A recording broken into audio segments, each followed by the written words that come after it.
오늘 이 시간 저희들을 주의 전으로 부르시고 말씀해 주심을 감사합니다.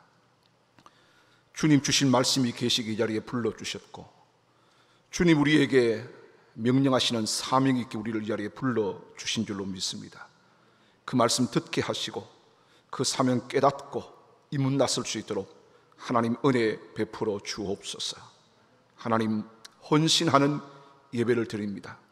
순서 절차에 맞는 예배가 아니라 정말 하나님 앞에 헌신하는 귀한 예배 시간 될 수 있도록 주 성령이 인도하여 주옵소서. 예수님의 귀하신 이름으로 기도 올리옵나이다. 아멘. 할렐루야. 대구에서 왔다는 건 멀리서 온 것처럼 느껴지는데 사실은 차 타면 금방 옵니다. 오늘은 차가 밀려서 아주 신속하게 이렇게 달려왔습니다.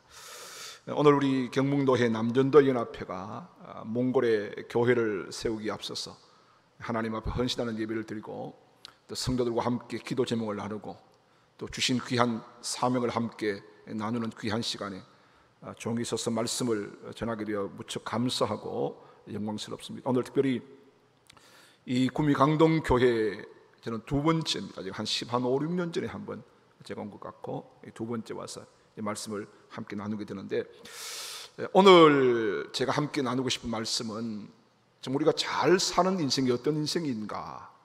누구나 다 잘 살고 싶지 않습니까? 그렇죠? 좀 잘 살고 싶어요.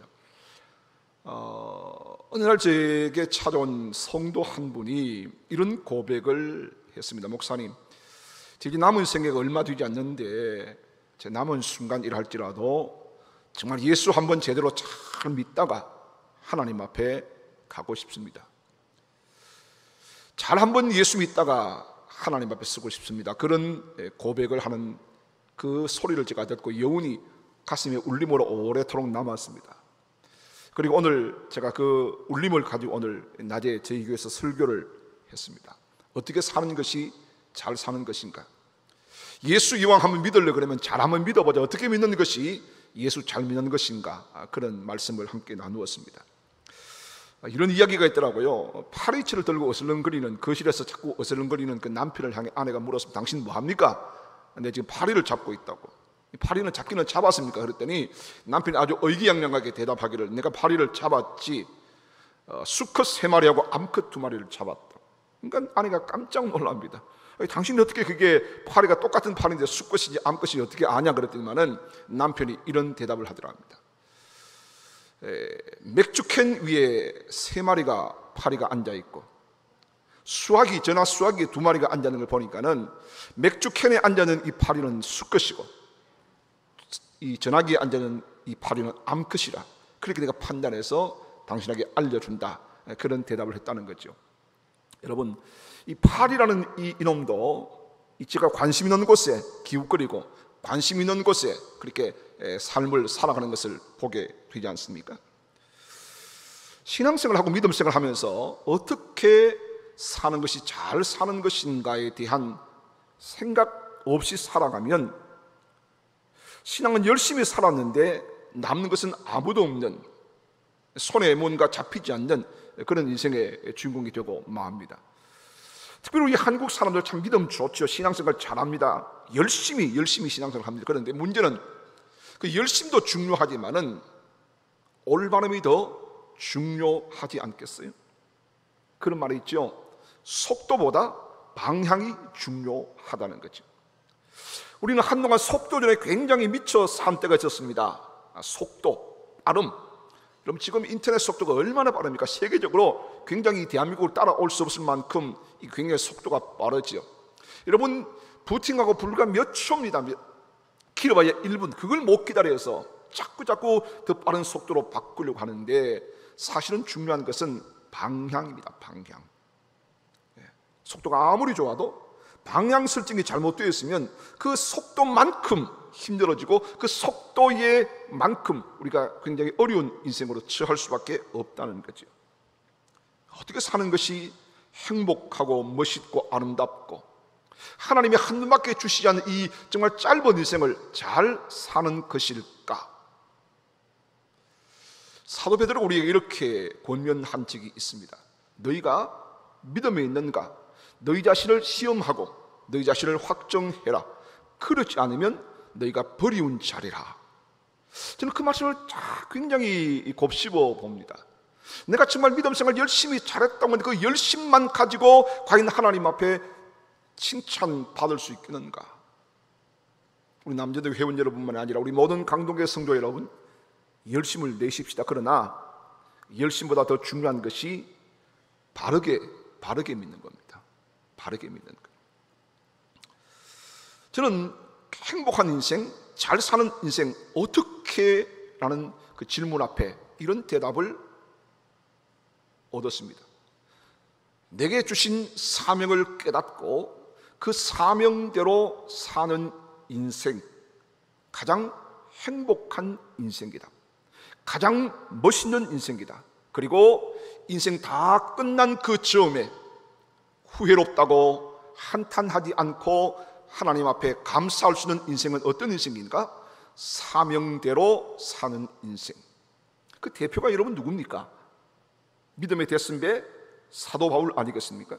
내가 선한 싸움을 싸우고 나의 달려갈 길을 마치고 믿음을 지켰으니 이제 후로는 나를 위하여 의의 면류관이 예비되었으므로 주님 곧 의로우신 재판장이 그날에 내게 주실 것이니 내게만 아니라 주의 나타나심을 사모하는 모든 자에게도니라.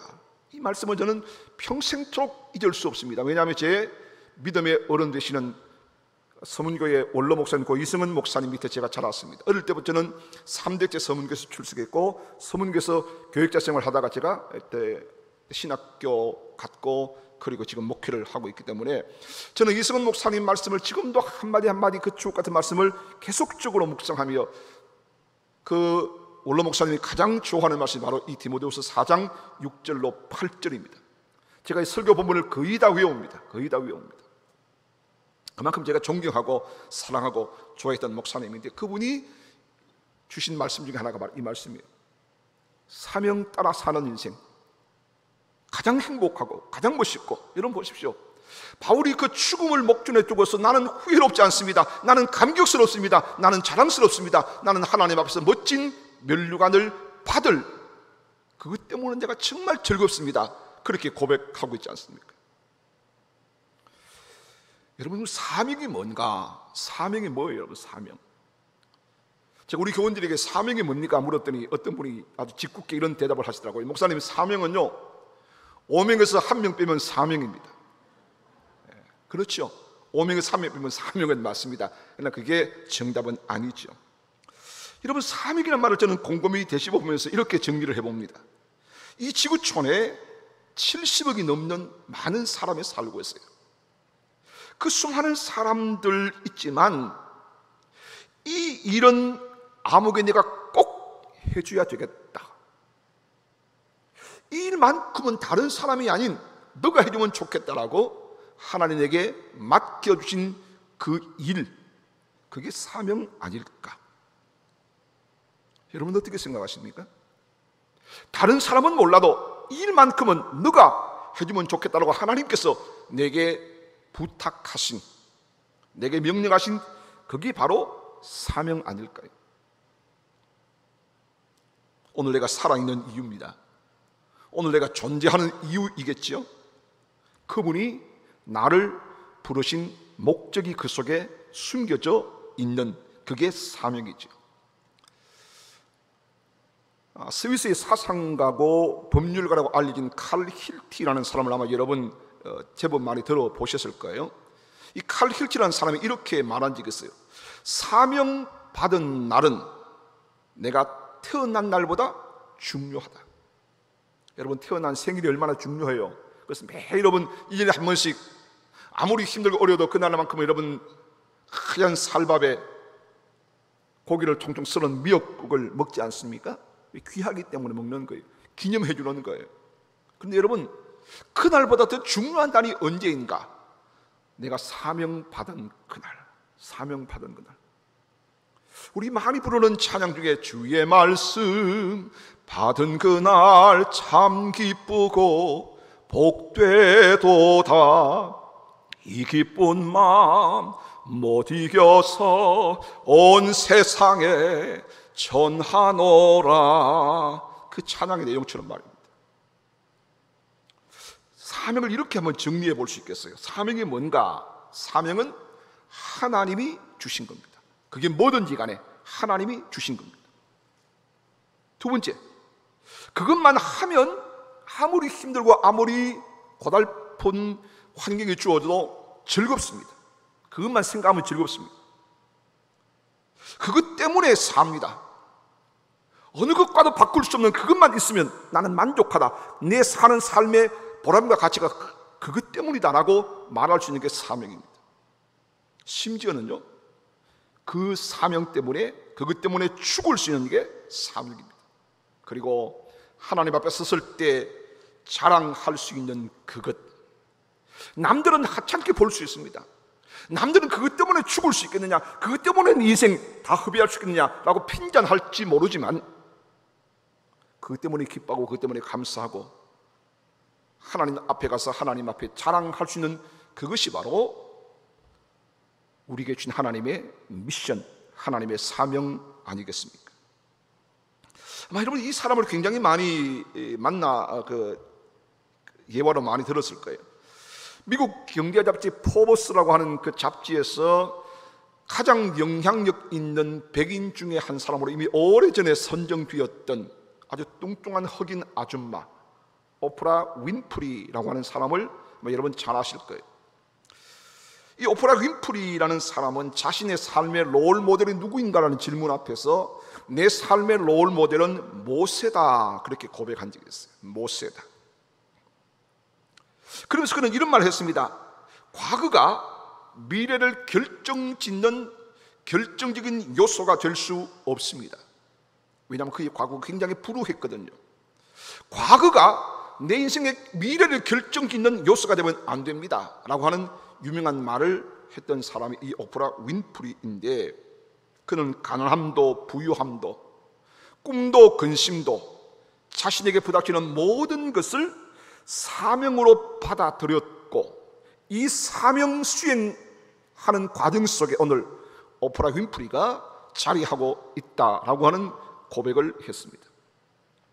그의 유명한 자서전이죠, 이것이 사명이다라는 책에 자신의 인생 철학을 4가지로 정리했는데, 남보다 더 가졌다는 것은 축복만이 아니라 사명이다, 그런 말을 했어요.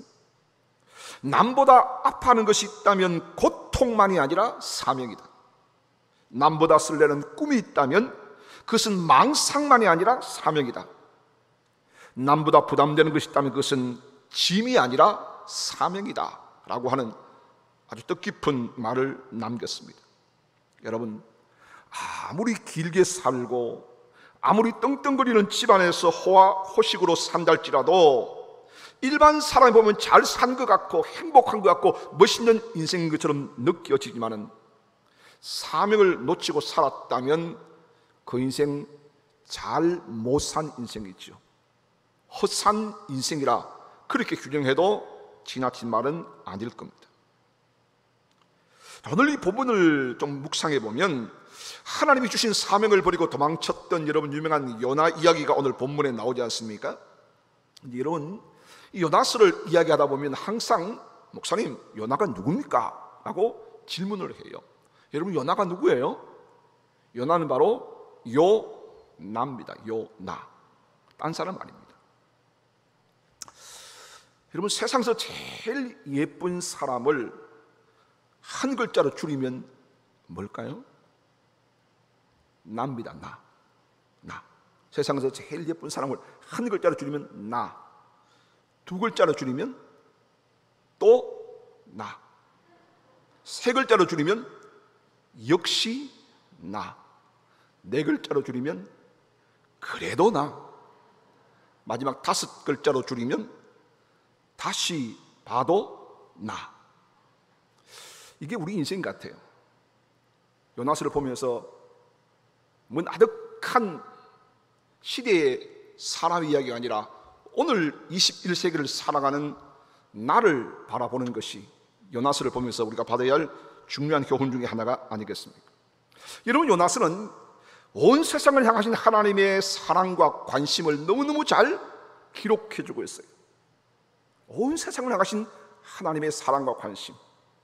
여러분, 복음 중에 복음이 뭐라고 말합니까? 요한복음 3장 16절 아닙니까? 하나님이 세상을 이처럼 사랑하사 독생자를 주셨으니 이는 저를 믿는 자마다 멸망치 아니하고 영생을 얻게 하려 하심이라. 하나님이 뭘 사랑했다고요? 이 세상을 사랑했대요. 오늘 1절과 2절을 보십시오. 거기 보시면 아미떼의 아들 요나라고 하는 사람이 소명을 받고 사명을 받는 장면이 나와요. 여호와의 말씀이 아미떼의 아들 요나에게 임하니라. 이르시되 너는 일어나 저 큰 성읍 니느웨로 가서 그것을 향하여 외치라. 그 악독이 내 앞에 상달되었다. 하나님이 요나에게 일어나라, 그리고 니느웨로 가라, 그리고 외쳐라 라고는 하나님의 명령을 주십니다. 여러분, 이런 말이 있어요. 소명자는 사명자라는 말이 있습니다. 하나님이 우리를 콜링하여 부르셨습니다. 우리를 하나님의 백성으로 하나님의 아들과 딸로 부르셨습니다. 부르심을 입은 모든 소명자는 예외 없이 다 사명자입니다. 신학교 가야 사명자고, 여러분 40일 금식의 사명자가 아니라 여러분 모두는 다 사명자다 이 말입니다. 오늘 남녀노소들 어깨 뛰두른 우리 회원들만 사명자가 아니고 여러분 한 사람 한 사람이 다 하나님의 부르심을 입었기 때문에 우리 모두는 사명자라는 사실을 다시 한번 기억하셔야 합니다. 자, 오늘 이 하나님께서 요나스를 통해 보여주는 하나님의 관심이 어디에 있습니까? 니느웨에 있습니다. 니느웨, 아수르 땅 니느웨. 여러분, 하나님의 택한 선민이라는 이 북이스라엘이나 남유다 입장에서 보면 말도 안 되는 소리입니다. 원수의 나라죠. 자기들을 핍박했던 나라가 아니겠습니까? 그런데 그 나라를 향한 하나님의 사랑과 관심이 오늘 본문에 고스란히 기록되어 있죠. 유대인들 입장에서 보면 정말 인간 같지도 않은 그런 존재이지만 역시 하나님은 그 땅, 그 백성들도 사랑으로 품어야 할 하나님의 백성들이라는 사실을 하나님은 요나를 통해서 자백하게 하시는, 그래서 끈질기게 추격하시고 끝까지 사랑의 고백을 받아내시고야만은 그 말씀이 바로 요나서에 기록되어 있죠. 하나님의 관심의 대상인 이 니느웨가 어떤 나라입니까? 아수르의 수도이죠. 여러분, 앞서 말씀드린 것처럼 이 이스라엘 백성들 입장에서 보면 이 아수르는 원수 나라입니다. 포악함이 극에 달했습니다. 오늘 본문 2절 보시면 그 악독이 내 앞에, 하나님 앞에 상달되었다. 이런 무수한 고소고발장이 하나님 앞에 접수될 만큼 이 아수르라는 나라의 이 니느웨는 표독한 나라였다는 거죠. 하나님이 가장 싫어하는 우상 숭배는 기본이었습니다. 그리고 사치와 방탕에 빠져버린 나라였습니다. 심지어 그 나라가 다른 나라를 정복하면 피정복민을 기둥을 4개 박아놓고 사람을 묶습니다. 그리고 날카로운, 지금 말하면 참빗 같은 것으로 껍질을 벗겨냈다라고 기록될 만큼 아주 악독한 나라가 바로 이 하나님이 관심을 가지고 그 사랑하는 당신의 종 요나를 사명자로 보내시는 니느웨 아수르라고 하는 나라는 거죠. 어떻게 이러실 수 있는가? 어떻게? 여러분, 디모데전서 2장 4절을 보시면 그 해답이 나와요. 하나님은 모든 사람이 구원을 받으며 진리를 아는 데 이르기를 원하고 계신단 말이에요. 하나님의 소원이 뭘까요? 하나님의 소원은 남쪽 유다나 북쪽 이스라엘만이 아니라 저렇게 표독하고 악독한 나라 아수르 니느웨 사람들도 진리를 알아서 구원을 받기를 하나님은 소원하고 있더란 말입니다. 왜 우리가 저 먼 몽골이라는 땅에 가서, 대한민국도 하도 일거리 많은데 왜 몽골까지 가서 교회를 지어야 되는가? 하나님의 관심이 거기에 있기 때문에, 하나님의 그 몽골 사람들조차도 진리를 알고 구원받기를 원하시기 때문에 하나님 그곳에도 교회를 짓고 그곳에서 선교사가 파송되어지고 그곳에서 진리가 선포되기를 하나님은 원하고 계시더란 말입니다. 근데 문제는 뭡니까? 하나님은 가슴이 뜨거워 불타는데 내 안에는 나 안에는 그런 마음이 없더라는 겁니다. 여러분, 선교하고 전도하는 것은 그런 하나님처럼 가슴에 뜨거운 열정이 불타야 가능합니다. 근데 우리는 요나처럼 그런 마음이 없잖아요. 그건 하나님 당신이 하실 일이고 나는 엔조이 하는 거고 나는 내 민족, 내 나라, 내 백성들만 챙기면 되지 않습니까? 그게 내게 주신 사명 아닙니까? 라고 착각하는 인생들 아니겠습니까? 하나님 지금 내일 하기도 바빠요. 지금이 너무 좋아요. 너무 편해요. 내가 왜 가야 됩니까? 내가 그 원수 따라 내가 왜 가야 됩니까? 지 죄로 지가 망해야 마땅한 나라인데 못 갑니다. 하나님 귀찮습니다. 싫습니다. 요즘 젊은 사람들요 참 대담합니다. 목사가 뭘 부탁을 해도 당당하게 목사님 안 합니다. 싫습니다. 못 합니다. 이게 요즘 세대에 아주 이 트렌드화가 되어져 있어요.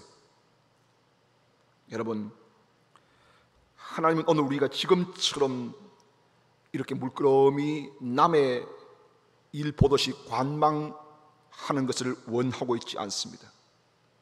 내 생각, 내 마음을 내려놓고 비록 원수의 땅이지만은 좌우를 분별치 못하는 수많은 영혼들을 향하여 달려가서 외치기를 하나님은 지금도 원하셨어요. 나 같은 우리를 부르시고 우리에게 사명을 맡겨 주신다는 말이죠. 자, 하나님의 관심과 사랑은 이렇게 니느웨에 꽂혀 있는데 부르심을 받은 요나는 사명을 외면하죠. 자기 생각대로 다시스로 가는 배를 탑니다. 성경에 참 재미있는 것은 마침 욥바에 가니까 마침 배가 있었어요. 이 마침이 참 그래요, 여러분. 우리는 착각하는데 내가 하나님의 뜻을 거역하고 다른 길로 나가도 마침 그게 무언가 퍼즐 맞추듯이 짝짝 맞아지면 이게 하나님의 뜻이라고 착각한다는 말입니다. 결코 그렇지 않습니다. 뱀이 창으로 가서 깊이 내려가 잠을 잡니다. 얼마 가지 못해서 요나가 탄 배가 풍랑을 만납니다. 배가 뒤집힐 지경입니다. 모든 것을 다 바다에 던지고 수단 방법을 동원하고 자기 신들의 이름을 아무리 불러도 풍랑은 잠잠하지 않습니다. 여러분, 이런 말이 있습니다. 위기의 순간을 만나면 모든 사람이 다 종교적 인간으로 변화되었어요. 유명한 여러분 존 메가더 원수가 이런 말을 했습니다. 총알이 빗발치는 전쟁터 참호 속에는 무신론자가 없다라는 말을 했어요. 요나가 탄 배를 보십시오. 다 자기들이 믿는 신의 이름을 불러가면서 살려달라고 아우성치는 그 순간에 저 뱀이 사이에 가서 잠을 자는 요나, 결국 요나가 깨움을 입지 않습니까? 그리고 이렇게 질문받습니다. 이 풍랑이 누구로 생긴 거냐? 그때 요나는 알죠. 요나 때문에 생겨서, 나 때문에 생긴 거예요.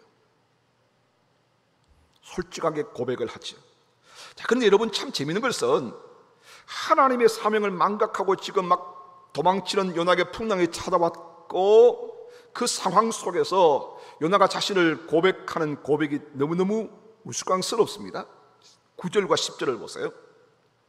그가 대답하되 나는 히브리 사람이요 바다와 육지를 지으신 하늘의 하나님 여호와를 경외하는 자로라 하고 자기가 여호와의 얼굴을 피함인 줄을 그들에게 말하였으므로 무리가 알고 심히 두려워하여 이르되 내가 어찌하여 그렇게 행했느냐. 자, 요나가 지금 자신을 소개하는데 여러분 참 웃긴 게 뭐냐면 나는 히브리 사람입니다. 나는 여호와를 경외하는 사람입니다. 나는 아무교교의 집사요, 나는 아무교교의 장로요, 나는 아무개 교단의 목사요 라는 말과 똑같은 겁니다. 예. 여러분 히브리 사람이면 다 하나님을 경외하는 사람일까요? 바꿔 말하면 교회 다니고 다 하나님을 경외하고 하나님을 사랑하는 사람일까 말입니다. 하나님을 경외한다고 말하는 사람이 하나님의 마음도 읽을 줄 모르고 하나님의 뜻도 분별할 줄 모르고 하나님이 자식이 주신 사명조차도 망각해버리고 도망치는 자가 어떻게 히브리 사람이며 어떻게 하나님을 경외하는 사람이라고 말할 수 있냐 말입니다. 그런데 요나는 가능해요. 뻔뻔스러우니까. 예. 나 교회 다니는 사람입니다. 나 아무교회 집사인데요, 나 아무교회 장로인데요, 난 3대째 믿음 생활하는 사람인데요, 뻔뻔스럽게 말하면서 그는 하나님을 경외하는 것은 전혀 다른 인생을 살아갈 수 있는 게 누구라고요? 요나란 말이에요. 요나. 사랑하는 여러분, 여러분은 관심을 지금 어디에 두고 살고 있습니까? 여러분은 하나님께서 무슨 사명을 받고 이 땅에 태어났고, 무슨 사명 때문에 강동교회를 다니고, 무슨 사명 때문에 남전도회를 섬기고, 무슨 사명 때문에 오늘 이 자리에 나와 앉아 계십니까? 우리는 민족중흥의 역사적 사명을 띠고 이 땅에 태어났다라고 하는 국민교육 헌장 잘 외우시죠? 그것처럼 입을 벌리면 내 사명이 술술 나와야 되는데, 먹다, 살다, 죽다, 이것이 우리의 사명 되어서는 안 되지 않겠습니까? 여러분이 어떤 일에 시간과 물질을 투자하고 계십니까? 그게 여러분의 관심거리입니다. 그게 여러분의 사명일 수 있습니다. 사람 중에 이런 사람을 가끔 봅니다. 이 옷 입는 건 굉장히 별로 신경을 잘 안 씁니다. 뭐 여름철도 겨울철 옷 입고, 겨울철도 여름철 옷 입고, 그냥 되는 대로 그냥 주워 입는 사람인데, 먹는 것 하나는 기가 차게 밝히는 사람이었습니다. 잘 먹고 죽은 것이 때깔도 좋다 그러면서 아주 맛집을 순례하듯이 탐방하는 사람이 있습니다. 거기에 그 사람의 관심이죠. 그 사람의 가치지요. 그 사람의 사명입니다. 여러분은 어떻습니까? 여러분 하늘의 사람입니까? 땅의 사람입니까? 모세는 바로의 공주의 아들이라는 그 엄청난 자리를 다 내려놓고 자기 백성과 함께 고난받는 것을 애굽의 금, 은 모든 보화보다도 더 소중하게 여겼던 사람 아닙니까? 그걸 자신의 사명으로 받아들였습니다. 엄청 힘들고 고난스럽고 불편부당한 일이 주어질 걸 뻔히 알면서도 그 사명으로 받아들였던 모세를 우리는 기억해야 됩니다. 그 모세를 히브리 11장은 믿음의 장에 우뚝 세워놓고 믿음의 사람이라고 칭하고 있음을 우리는 눈여겨보셔야 합니다. 여러분, 성경 전체에 나오는 하나님의 관심이 과연 뭘까? 과연 뭘까? 앞서 말씀드린 것처럼 복음 중에 복음이라고 하는 요한복음 3장 16절, 하나님이 세상을 이처럼 사랑하사 독생자를 주셨다. 하나님의 관심은 이 세상입니다. 날 슬프게 하고 날 힘들게 하고 우리를 정말 불편하게 만드는 세상이지만, 나를 부당하게 취급하는 세상이지만, 나를 눈물 쏙 빼게 만드는 세상이지만, 하나님의 관심은 여전히 세상에 있다는 것을 우리는 기억하셔야 합니다. 미국의 격언에 이런 말이 있습니다. 차선은 최선의 최악의 원수다라는 말이 있어요. 말이 이해가 되실까요? 차선이라고 하는 것은 최선이라고 하는 것의 최악의 원수일 때가 있다는 말이죠. 여러분, 사람은요 보다 더 중요한 차선에 집착함으로 말미암아 가장 중요한 최선을 잃어버릴 때가 있어요. 하나님이 우리에게 맡기신 것이 가장 중요한 최선인데, 이것보다도 뭘 먹느냐, 뭘 마시느냐, 뭘 입느냐는 부수적인 차선에 우리의 시간과 물질을 다 낭비함으로 말미암아 최선을 잃어버리게 만드는 차선. 여러분, 그 투자의 귀재라고 알려진 워런 버핏이라는 사람을 아시죠? 이 워런 버핏의 전용기 조종사로 한 10년간 근무했던 사람 중에 마이크 플린터라고 하는 사람이 있습니다. 옛날 이 워런 버핏과 두 사람이 대화를 하는 중에 이제 버핏이 플린터에게 이렇게 물었습니다. 여보게 자네, 앞으로 자네의 경력과 목표 뭐지? 라고 물었습니다. 가장 중요한 목표 25가지만 적어보라고. 이 플린터가 이 종이와 연필을 가지고 25가지를 적어 내려갔습니다. 그러자 이 버핏이 그 중에서 5가지 목표에 체크를 해보라고 5가지를 금방 체크해내었습니다. 그럴 때 이 플린트가 아하 선생님, 이제 제가 당장 뭘 해야 될지를 알겠습니다. 가장 중요한 5가지에 집중하겠습니다 라고 플린트가 이야기를 하자 버핏이 이렇게 말합니다. 그럼 동그라미 치지 않은 나머지 20가지 목표는 어쩔 건데? 그랬더니 플린트가 이런 대답을 하지요. 예, 5가지 목표에 시간을 투자하고 나머지 20가지도 시간 날 때마다 틈틈이 노력해서 이루어야지요. 그때 버핏이 이런 중요한 말을 남깁니다. 여보게, 자네는 지금 실수하고 있는 거예요. 자네가 가장 중요하다고 생각되는 5가지 목표를 전부 달성하기 전까지 나머지 20가지 목표에는 관심을 기울이면 안 되네. 5가지를 달성하기 전까지 20가지 관심 꺼야 돼. 관심 갖지 마. 그래야 자네 5가지를 이룰 수 있어. 그런 말이죠. 여러분, 대체로 우리는 인생을 살아가다 보면 무엇을 할 것인가 보다도 무엇을 하지 말아야 할 것인가에 더 집중해야 할 때가 있습니다. 너무 바쁘게 살아요. 너무 많은 일에 시달려 살아요. 여러분, 예수 믿는 것이 단순합니까? 쉽습니까? 즐겁습니까? 행복합니까? 물어보면 입으로는 그렇게 어쩔 수 없이 대답하는데 마음은 아유, 목사님 피곤해 죽겠어. 주일 되면 얼마나 힘든지. 예수 믿는 게 너무너무 힘들어요. 여러분, 사명에 집중하지 않으니까 우리의 시선과 힘이 분산되어지는 거예요. 여러분, 집중력에 위대함이 있습니다. 집중력에 힘이 있습니다.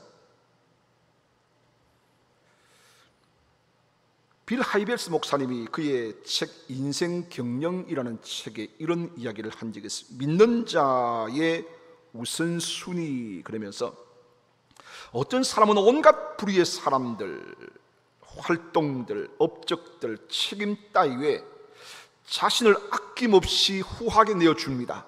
하지만 시간과 정력과 창의력과 관심을 그 다 쏟습니다.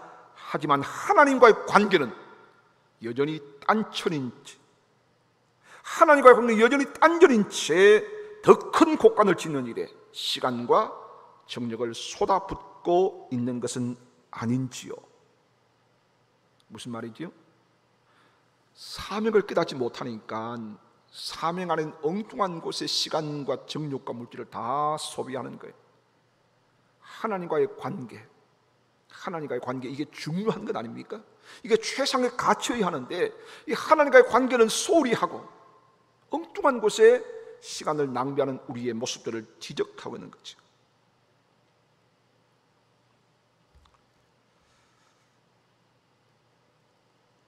여러분, 염려라고 하는 게 왜 생깁니까? 사명을 깨닫지 못하면 염려가 생겨요.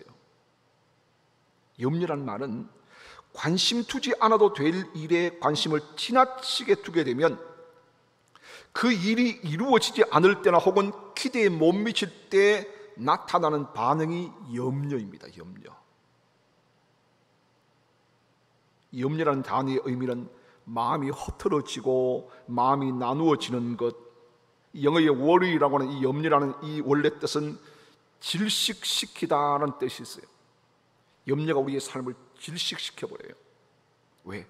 사명 안에 엉뚱한 곳에 헤매다 보면 이렇게 우리의 마음이 나누어지고 우리의 생각이 분산되어지고 우리의 힘과 정력들이 분산되어져서 아무것도 이루지 못한 채로 질식해버린단 말이죠. 그래서 여러분, 찰스 메이어라고 하는 사람은 이렇게 말했습니다.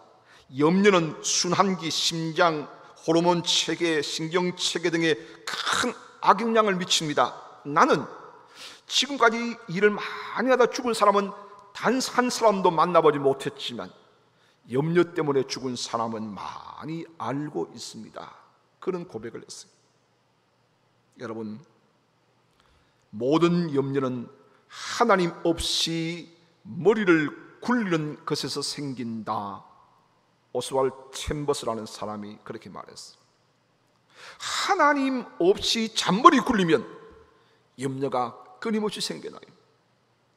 하나님이 주신 사명에 집중하지 아니하고 잔머리 굴리는 인생으로 살아가면 염려의 질식 당한다, 그런 말이겠죠. 여러분, 오늘 여러분의 관심, 여러분의 사명이 뭔가를 생각하십시오.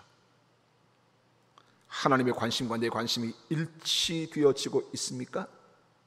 잘 사는 인생이에요. 우리 젊은 청년들이 자주 부르는 복음성에 보면 주님 마음 내게 주소서 내 아버지, 주님 마음 내게 주소서, 나를 향하신 주님의 뜻이 이루어지도록 주님 마음 내게 주소서라는 찬양의 가사가 있어요. 그래요. 주님 마음 품고 살아가면 사명이라는 본질을 놓쳐버리거나 잃어버리지 않습니다.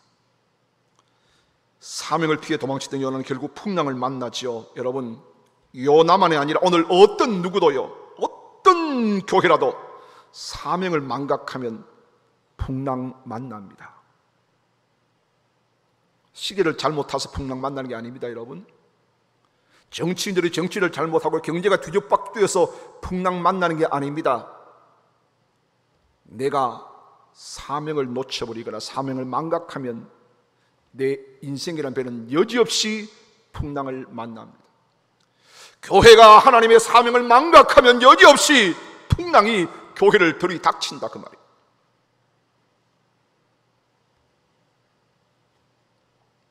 그러므로 오늘 우리가 정말 영적으로 욕심해야 할 것은 하나겠죠. 하나님의 관심을 내 관심으로, 하나님이 주신 미션을 포기하지 않고 붙잡는 거죠. 죽을 영혼 살리는 것 아닐까요? 좌우를 분별치 못하는 12만여 명의 어린 생명들이 저 성 안에 있어 어찌 네가 그 길을 포기할 수 있겠느냐고 하신 하나님의 마음을 품는 것 아닐까요? 어떻게 하면 저 영혼을 살려낼 수 있을 것인가가 우리의 관심이 되어야 되고, 그것이 우리의 사명화가 되어질 때 우리는 요나 같은 인생으로 전락하지 않을 수가 있지 않겠습니까? 해야 할 일을 하지 않으면 풍랑이 찾아옵니다. 해야 할 일을 회피하면 반드시 여러분 풍랑이 찾아오게 되어 있습니다. 한 목사님이 결혼 주례를 가셨다가 충격을 받았다고 이런 이야기를 하셨어요. 이제 주례를 다 끝내고 나면 가족 대표가 나와서 인사하십시오. 그러면 양가 혼주 중에 대표가 나와서 인사하지요. 오늘 이렇게 주말 오후 바쁘신 시간에 오셔서 감사합니다. 고맙습니다. 그리고 식사는 어떻게 준비됐습니다. 맛있게 잘 드시고 가십시오. 이게 보통 이제 혼주들이 하는 중요 인사지요. 그 다음이 중요하다는 거예요. 그 다음에 이 목사님이 충격을 받으셨어요. 이 혼주가 그렇게 일반적인 인사를 끝내고 난 다음에 이렇게 말을 이어갑니다. 여러분, 저는 예수 믿는 사람입니다. 혹 이 자리에 오신 하객분들 중에 아직도 예수님을 모르시는 분이 계시면 꼭 예수님 믿고 천국 가시면 좋겠습니다. 예수님 믿으면 너무 행복합니다. 예수 믿으면 모든 문제가 해결됩니다. 마침 내일이 주일이네요. 여러분, 가까운 교회에 꼭 나가셔서 예배 한번 드려보시기를 권합니다. 그런 말을 했대요. 그 주례에 참석했던 주례자 목사님이 충격을 받으셨어요. 저도 이걸 읽고 제가 충격을 받았습니다. 저도 2년 전에 아들을 장가 보내고 1년 전에 딸을 시집 보냈는데 제가 목사지만 이렇게 못했어요. 제가 직접 주례했는데도 이렇게 못했어요. 딸 결혼식 얼마나 마음이 분주하고 복잡하고 바쁘겠어요. 그럼에도 불구하고 그 혼주는 하나님 아버지의 미션, 복음에 관심을 집중했더라라는 이야기죠. 사랑하는 여러분, 사명자는 하고 싶은 일에 미치지 말고 해야 할 일에 미쳐야 한다, 그런 슬로건이 있어요. 사명자는요, 하고 싶은 일에 미치면 안 돼요. 해야 할 일에 미쳐야 돼요. 해야 할 일에. 한 번씩 TV나 방송을 보면 인터뷰할 때 어떤 사람이 저는 지금 정말 행복합니다. 왜냐하면 이제 은퇴하고 내가 하고 싶은 일에 집중하고 사니까요. 내가 그동안 하고 싶은 일을 다 못했는데 이제 시간적 여유가 있고 물질 여유가 있고, 그래서 나는 지금 하고 싶은 일 내가 마음껏 하니까 정말 행복합니다. 부럽지 않습니까? 하나님 없으니까 그렇게 말할 수 있어요. 그러나 여러분, 우리는 그렇지 않아요. 왜? 우리는 우리 인생을 만드신 하나님이 계시기 때문에 내 하고 싶은 대로 하며 사는 게 행복하지 않을 수밖에 없어요. 여러분, 한비아라고 하는 여성을 아시나요? 최근 얼마 전에 늦깎이 결혼해가지고 아주 행복에 젖어 사는 한비아, 오지 탐험가로 알려져 있죠. 8년 6개월 동안 그 월드비전이라고 하는 구호단체에서 활동했던, 이 지구를 아주 여러 바퀴 돌았다고 말하는 이 한비아라는 사람이 있습니다. 그런 이 여행하고 오지를 탐험하는 이 하고 싶은 일에 집중해서 결혼도 안 하고 그렇게 노처녀로 생을 살아가고 있던 어느 날, 아프리카와 아프가니스탄을 지나가다가 굶주리고 헐벗은 이 어린 아이들 몇 명을 만나게 됩니다. 그러면서 그가 거기서 인생을 전환합니다. 그가 해야 될 일이 뭔가를 발견하게 돼요. 해야 될 일이 뭔가.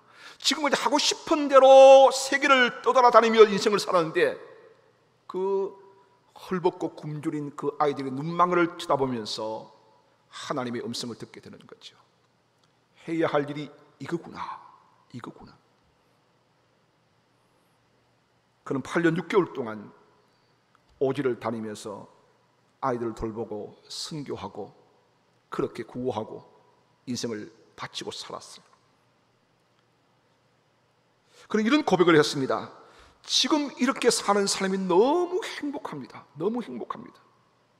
내가 좋아하는 여행을 할 때보다, 하고 싶은 일 하면서 할 때보다 지금 해야 할 일을 하면서 사는 이때가 훨씬 더 행복합니다. 이게 바로 이 한비아라는 사람의 고백이죠. 사랑하는 성도 여러분, 사랑하는 남전도 회원 여러분, 하고 싶은 일이 참 많잖아요. 돈 좀 모아서 시간 좀 여유가 되어지면, 형편이 나아지면 이것저것 하리라 하고 싶은 일 많잖아요. 요즘 뭐 이렇게 죽기 전에 해야 될 몇 가지 뭐 이래 가지고 많이들 하더라고요. 여러분, 진짜 사명자는 하고 싶은 일이 아닙니다. 해야 할 일에 미쳐 살면 행복합니다. 행복합니다. 즐겁습니다. 기쁩니다. 환경이 주지 못하는, 물질이 주지 못하는, 하늘 위에서 내려주는 하나님의 평화가 그 심령을 감사하게 될 겁니다. 오늘 우리 경북도의 남전도교 앞에는 하고 싶은 일이 아니라 하나님 주신 해야 할 일에 집중하고 있지 않습니까? 저 몽골 땅에 교회를 세우는 것. 오늘 강동교회 성도 여러분, 여러분이 해야 할 일이 뭘까요? 하나님 아버지의 관심, 내 관심 삼고 주님 마음 내 마음 삼아서 선교하고 전도하고 영혼 살리는 이 해야 할 일에 집중함으로 사도 바울의 고백처럼 선한 삶을 싸웠습니다. 달려갔기를 마쳤습니다. 믿음을 지켰습니다. 하나님 내게 주실 면류관 기다립니다. 고백하실 수 있는 우리 모든 성도들, 우리 남전도 회원 될 수 있기를 주님의 이름으로 축복합니다.